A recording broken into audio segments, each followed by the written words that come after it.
guys, welcome back to my YouTube channel. This is Crazy Malavika Vlogs. So ఇవాళ vlog ఏంటి అంటే ఇంట్లో Sunday కాబట్టి ఇంట్లో చికెన్ ఇంకా బగారన్నం వండబోతున్నారు. సో మా మమ్మీ వండుతుంది ఎప్పుడు, కాకపోతే ఒకటే టేస్ట్ ఉంటుంది కాబట్టి కొంచెం డిఫరెంట్గా స్పైసీగా మా పిన్నితోనైతే వండిపించుకోబోతున్నాను. మా పిన్ని కిర్రాక్ వండుతుంది వంటలు అయితే, ఇంకా బగారన్నం చికెన్ అయితే ఇంకా చాలా బాగా వండుతుంది. సో ఎలా వండుతుంది, ఏం చేస్తుంది అనేది మీరే నాతో పాటు ఈ వీడియోలో చూసేయండి. సో ఇక్కడ బగారన్నంకి చికెన్కి ఏమేమి కావాలో ముందే అన్నీ ప్రిపేర్ చేసి పెట్టేసుకున్నాము. సో ఇక్కడ స్టవ్ వెలిగించుకొని డీక్స పెట్టేసి ఆయిల్ పోసుకొని, సో ఆయిల్ హీట్ అయ్యాక చికెన్కి కావాల్సిన ఆనియన్స్, మిర్చి ఇవన్నీ వేసుకొని ఒకసారి అయితే కుక్ చేసుకున్నాము. ఆనియన్స్ అన్ని గోల్డిష్ బ్రౌన్ కలర్ వచ్చే వరకు అయితే కుక్ చేసుకోవాలి. గోల్డిష్ బ్రౌన్ కలర్ రాగానే దీంట్లోనే మేము 2 టేబుల్ స్పూన్ అల్లం వేసుకొని ఒకసారి అయితే కలిపేసుకొని ఫ్లేవర్ అంతా పోయే వరకు. సో అల్లం ఫ్లేవర్ పోయినాక దీంట్లో మనం ఆల్రెడీ తీసి పెట్టుకున్న కరివేపాకు, కొత్తిమీర ఇవన్నీ వేసుకొని ఒకసారి అయితే కలిపేసుకున్నాక ఇంకా దీంట్లో పసుపు, ఉప్పు వేసుకొని సో పసుపు స్మెల్ పోయేంత వరకు అయితే కలుపుకోవాలి. సో పసుపు స్మెల్ పోయినాక మనం ఆల్రెడీ కలిపి పెట్టుకున్న వాష్ చేసి పెట్టుకున్న చికెన్ అయితే దీంట్లో వేసుకొని ఒకసారి అయితే కలుపుకోవాలి. సో ముక్కలకంతా బాగా పట్టాలి పసుపు ఇదంతా. సో మూత పెట్టేసుకొని ఒక 15 మినిట్స్ పాటు అయితే స్టవ్ పైన పెట్టాలి.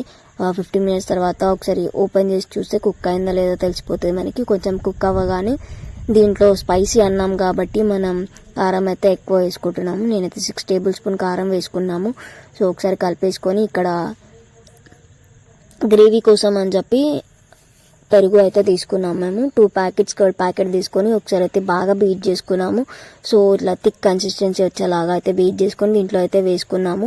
ఇక్కడ వాటర్ పోయకుండా ఓన్లీ పెరుగు వేసుకుంటున్నాము. ఒకసారి కలిపేసుకొని ఇంకా మనం పెరుగు ఏదైతే బౌల్తో వేసినామో అదే బౌల్తో కొంచెం హాఫ్ గ్లాస్ వాటర్ అయితే తీసుకొని ఇందులో వేసుకున్నాము. ఇంకా వేసుకుని ఒకసారి కలిపేసుకొని ఒక 5 మినిట్స్ పాటు ఇంకా అది కొంచెం బాయిల్ అవ్వగానే దీంట్లో 2 ప్యాకెట్స్ చికెన్ మసాలా వేసుకొని ఒక 1.5 స్పూన్ ధనియాల పౌడర్ అయితే వేసుకున్నాము.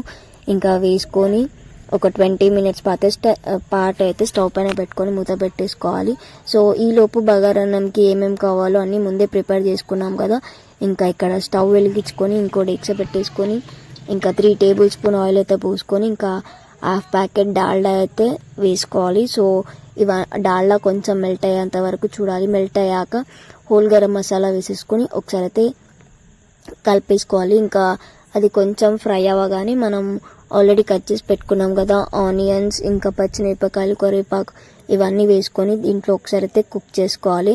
ఇంకా అది కొంచెం కుక్ అవ్వగానే ఇక్కడ వెల్లుల్లి పేస్ట్ అయితే వేసుకున్నాము. ఫ్రెష్గా వేసుకుంటేనే టేస్ట్ బాగా వస్తుంది. సో ఒక 1.5 స్పూన్ అయితే వేసుకున్నాము. వేసుకొని ఒకసారి కలిపేసుకొని ఇంకా ఉప్పు కూడా వేసేసుకున్నాము. ఇప్పుడు ఇంకా ఉప్పు వేసుకొని మేము ఇక్కడ 4 గ్లాసెస్ రైస్కి 8 గ్లాసెస్ వాటర్ అయితే తీసుకున్నాము. ఇంకా వాటర్ అనేది దీంట్లో వేయాలి, వేసి మూత పెట్టాలి.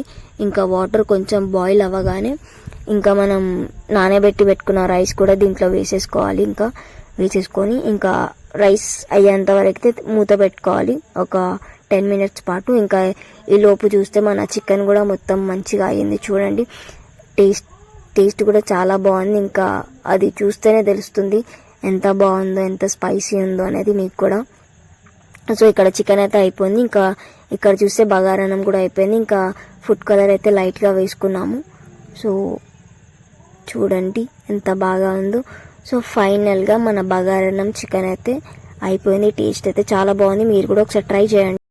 ఫైనల్గా మా పిన్ని ఎలా వండిందో ఎలా ఉందో మీరే చూసారు కదా. కానీ టేస్ట్ కూడా కిరాక్ ఉండే, సో మంచిగా ఉండే. సో మీకు ఎలా అనిపించింది ఈ వీడియో? ఒకవేళ నచ్చినట్టయితే please do like, share, comment and subscribe to my channel please. మళ్ళీ నెక్స్ట్ వీడియోతో మేము ముందుంటా. బాయ్.